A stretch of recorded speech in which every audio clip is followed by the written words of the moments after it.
శ్రీరామచంద్రమూర్తికి, సీతామాతకు, ఆంజనేయ స్వాముల వారికి హృదయపూర్వక ధన్యవాదాలు. సమస్త గురుమండలికి హృదయపూర్వక ధన్యవాదాలు.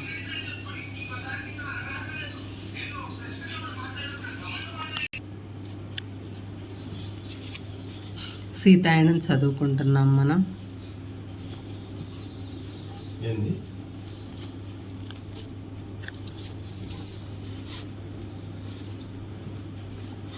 సీతామాతకి ఘోర యుద్ధ దృశ్యాలు ఆ మాత మదిలో కదలాడుతున్నాయి. తన కోసం ముందు ఏమి ఎదురు చూడబోతోందో ఆమె గుర్తించింది. ఆమె బుగ్గల మీదుగా కన్నీరు కారి ఛాతి ఎగిసిపడింది. అప్పుడు తన వద్దకు వస్తూ నెమ్మదిగా పిలుస్తున్న శ్రీరాముని స్వరం వినపడింది. గబగబా కళ్ళు తుడుచుకుని స్థిరంగా ఉన్నట్టు కనిపించింది. సీత, ఇక్కడకు నువ్వు ఒక్కదానివే వచ్చి ఉండకూడదు. ఇప్పుడనే కాదు, ప్రమాదం చేరువవుతున్న ఈ కాలం అంతా అతను ఆమె చేతిని అందుకుని నిన్ను ఇంత విచారానికి గురిచేసింది ఏమిటి? అయినా ఆమె మాట్లాడలేదు. ఎట్టకేలకు మనం ఒకవేళ విడిపోవలసి వస్తే నాకు జరగబోయేదానికి భయపడకూడదని కోరుకుంటున్నాను. అతని చూపు కఠినంగా మారింది. నీకు నిన్ను రక్షించుకునే సామర్థ్యం ఉందని నీకు తెలుసు సీత. ఏ పరిస్థితిలో అయినా నీకు అవసరమైన ఆధ్యాత్మిక వనరులన్నీ నువ్వు పొందగలవు. కానీ ఆమె అతని నోటిపై తన వేళ్లను ఉంచింది. అతని కళ్ళలోకి తదేకంగా చూస్తూ మనం ఒక్కటే కనుక మనల్ని ఎవ్వరూ విడదీయలేరు. అవును కదా? అది. అతను నవ్వి ఆమె చేతిని గట్టిగా పట్టుకుని తమ చూపును గోదావరి మాత వైపు తిప్పారు. ఆమె ఇప్పుడు ప్రశాంతంగా ఉంది. అలలు ఆగిపోయాయి. వారి కలయికను చూసి ఆమె ఆనందించింది. వారు తమ కుటీరానికి బయలుదేరే ముందు శ్రీరాముడు కొంత నీటిని చేతిలోకి తీసుకుని మాతతో తనలోనికి భయాన్ని ప్రవేశించనివ్వకూడదు. నీ కుమార్తె గోదావరి సాక్షిగా నువ్వు నీ జీవితాన్ని నడిపే తామరవని ధృవీకరిస్తున్నాను. ఏం జరిగినా నేను తిరిగి నీ వద్దకే వస్తాను. విశ్వంలోని ఏ వ్యక్తి నన్ను నీకు దూరం చేయలేదు లేదా నీపై ఆధిపత్యం పొందలేదు. సీత, నీ ప్రేమ నన్ను మాత్రమే కాక విశ్వాలన్నింటినీ నిలిపి ఉంచుతుంది. ఆ మాటలు అంటూ ఆయన కళ్ళు మూసుకుని ఒక మంత్రం పఠించి ఆ నీటిని విశాల గోదావరిపై చల్లాడు. మాత కూడా అదే విధంగా చేసింది. ఆమె నా కన్నీళ్లను ఆపేది, ప్రపంచం కోసం నేను పడే బాధను స్వస్థత చేకూర్చేది నా ప్రశాంతత నీవే. నీ కళ్ళల్లోనే మళ్ళీ నేను నా వాస్తవ ఆత్మను కనుగొంటాను అంది.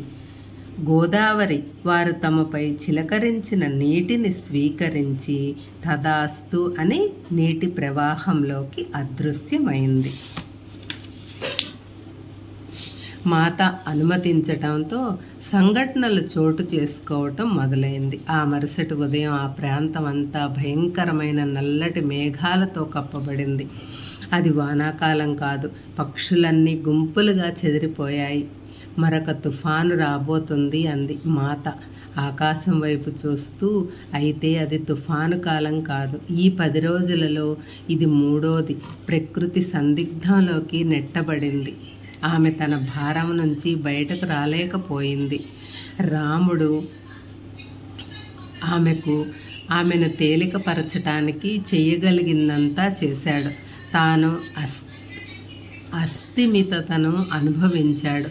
తమను చుట్టుముడుతున్న ప్రతికూల శక్తులను గుర్తించటం కోసం ఒకసారి పైకెత్తినప్పుడు వారి వైపు దూరం నుంచి ఒక బంగారు లేడి తొంగి చూడటం కనిపించింది. సీత, అటు చూడు ఆయన అన్నాడు. బంగారు లేడి మనం మిథిలలో చూసేవాళ్లమే. అటువంటిది అనేక సంవత్సరాల క్రితం మనం మిథిలను వదిలినప్పటి నుంచి మనం అటువంటి దానిని చూడలేదు.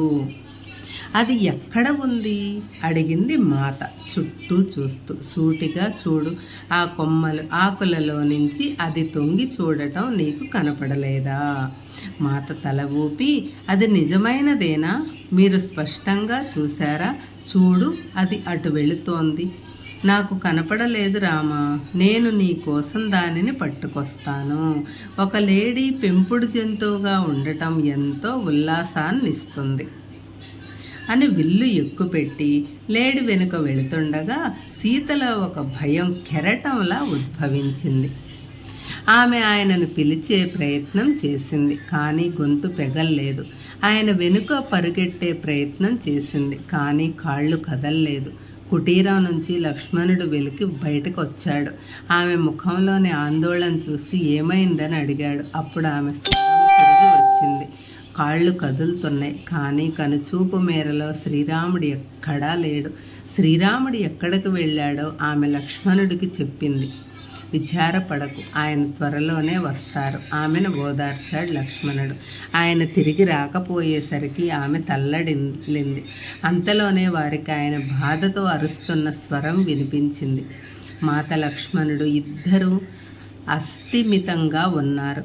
అయితే ఏదో రాక్షసి రాముని స్వరాన్ని అనుకరిస్తోందని ఆమె భావించింది. లక్ష్మణుడు అక్కడే ఉండాలో లేక శ్రీరాముని వెతకటానికి వెళ్ళాలో తేల్చుకోలేక సందిగ్ధానికి గురయ్యాడు. చివరికి మాత అతనిని వెళ్ళమని చెప్పింది.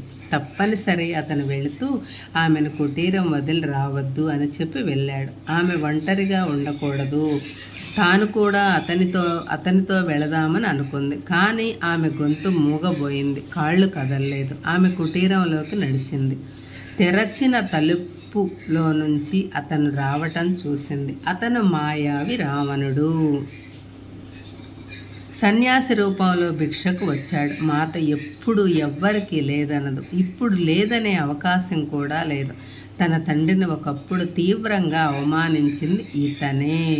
తన కుమార్తె గోదావరి ముందు చెప్పినట్లు ఇతనిని తాను ఒంటరిగానే ఎదుర్కోవాలి. ఆ క్షణంలోనే ఈ కలయిక సంభాషణకు మించి చాలా ఎక్కువైనది అని మాత గుర్తించింది.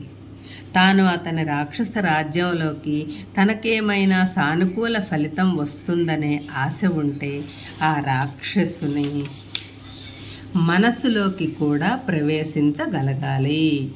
ఆమె చేతిలో పండ్లు ఉన్న పాత్రలో నెమ్మదిగా కుటీరం వెలుపలకు అడుగు పెడుతూనే తను ఉండబోతున్న చీకటిలోకి అడుగు పెడుతున్నాడని తెలుసుకుంది. నేను సిద్ధంగా ఉన్నాను ఆమె భావించింది. అయితే అతను ఆమె ముంజేయి పట్టుకు లాగ్గానే బాధతో అరిచింది. ఆమె రామా రామా అని పిలిచింది. కానీ రాముని స్పర్శతో వారి మనోబంధం తెగిపోయి ఆ అరుపు తన ప్రేమమూర్తి అయిన రాముని చేరలేకపోయింది. ఇది ఆమెకు ముందుగా తెలియని విషయం.